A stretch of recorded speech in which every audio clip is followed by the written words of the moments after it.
before you all that my whole life, whether it be long or short, shall be devoted to your service and to the service of our great...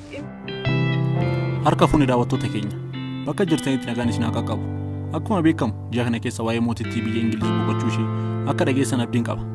Keessumaayyuu dhimma sirna awwaalcha ishee irratti pirezidaantonni Afrikaa baasiidhaan haa deeman jedhamuu isaa fi pirezidaantiin Itoophiyaa garuu kana didduudhaan konkolaataa mataa isheetiin deemuu ishee irraa kan ka'e dinqisiifannaa addaa uummata addunyaa irraa argachuu ishee fi mootota Afrikaa irratti qaaniin guddaa ka'uun isaa hin beekamu. Sababiin isaas isaan baasuu osoo hin didiin walitti qabamanii deemuun isaanii kun uummata Afrikaa biratti akka qaaniitti ilaalamuu danda'eera.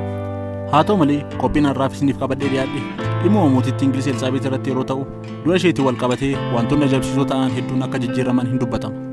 Egaa mootittiin kun waggoottan 70 oliif kan isheen aangoo ishee irra turte yeroo ta'u umurii ishee 96 du'a eenyufuu hin hafne saniin waamamtee addunyaa kanarraa boqotteetti.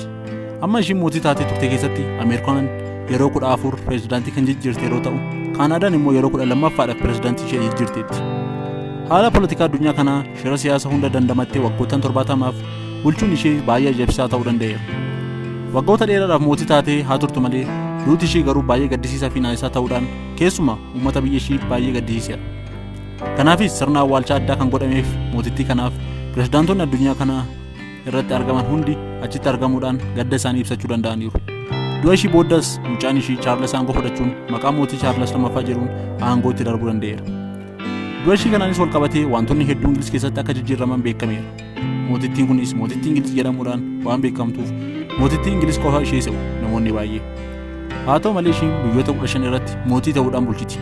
Kunis biyyoota akka Kaanaadaa, Antigua, Awustiraaliyaa, Baarbuudaa, Bahamas, Beeliz, Greenaad, Jamaayikaa, Niwuzilaand, Paappaa Niw Giinii, Seent Kiitsi fi Naavis, Seent Luuchaant Ingiliz irratti mootii ta'uudhaan kan bulchitudha. Du'a ishee kanaanis wantoonni hedduun biyya sana keessatti hin jijjiirama. Mee tartiibaan wantoota sababa du'a isheetiin jijjiiraman haa ilaallu. Jijjiiramuun nootii maallaqa biyya Ingiliz. Maallaqni suuraa mootittii irra jiru biyyoota 20 irratti tajaajila kennaa kan ture sababii du'a ishee irraa kan ka'e jijjiiramuudhaaf akka jiru mootummaan Ingiliz ibsa kenneera.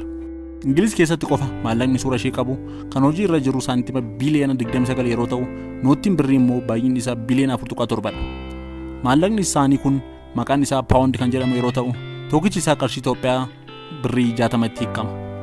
Yeroo dhiyootti wal harka fuudhiinsi aangoo ilma ishee Chaarles erga raawwatee booda suurri maallaqa isaanii irra jiru kun gara suura mootii Chaarles jijjiirama.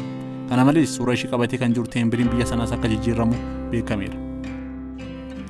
Inni itti aanu immoo paaspoortii Ingiliz yeroo ta'u sababiin isaa paaspoortii biyya sanaa yeroo bantan keessi isaa keessatti maqaa mootittii kan qabate barreeffamni tokko jira. Kunis sababa du'a ishee irraa kan ka'e gara maqaa Chaarles jijjiirama.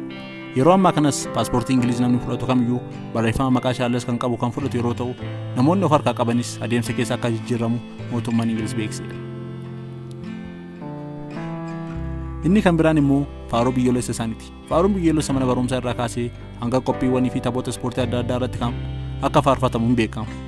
Faaruu isaanii keessattis jecha God Save the Queen jedhu kan jiru yeroo ta'u hiikni isaas Waaqayyo mootittii keenya eegi erga jedhu of keessaa qaba.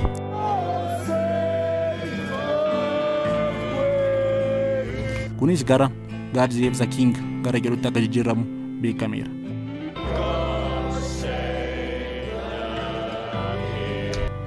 Inni kan biraan immoo koofiyyaan mataa isaanii irra jirus akka jijjiiramu beekameera.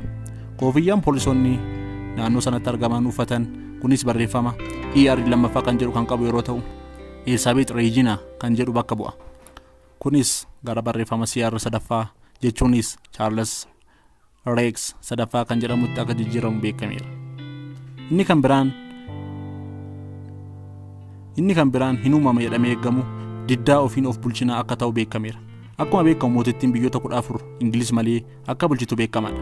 Kanaafis biyyoonni kun mootii mataa keenyaa moggaafanne jechuun isaanii akka hin hafne hin amanama.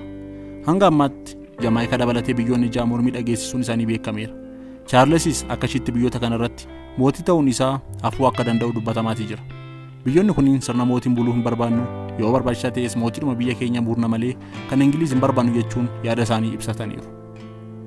Kana malees wantoonni hedduun akka alaabaa, mallattoo ergaa baga ittiin ga'ee fi kan kana fakkaatan hedduu akka jijjiiramu beekamuu danda'eera. Egaa mootiin kun waggoottan 70maaf haala ajaa'ibaa ta'een biyya guddittii Ingilizii fi biyyoota Awurooppaa kan biraa kan bulchan kana malees wantoota addunyaa kana irratti raawwataman baay'ee kan argan mootonni hedduun yeroo muudamanii fi kufan yeroo TV fi kompiitara addunyaa kanaaf ifoomu kan argan waraanni biyyoota adda addaa irratti yeroo labsamu waraana lammaffaa dabalatee mootii akka Itoophiyaa Haayile Sillaasee fi mootiiwwan hedduu kan argite lola adda addaas kan labsite mootiin kun waggaa 96tti addunyaa kana irraa qaamessa 2014 ji'a tokko dura addunyaa kana irraa boqotteetti. Qophiin irraa ibsinii qabadhee dhufe kan hanga ammaa ture hanga xumura sagantaa keenyatti waan nu faana turtaniif galatooma isiniin jecha asumaanis chaanaalii keenya subscribe gochuu akka hin daganne qophii kan biraatiin hanga walaa garuutti nagaan nuuf tura. The Golden Jubilee coincided with another difficult year.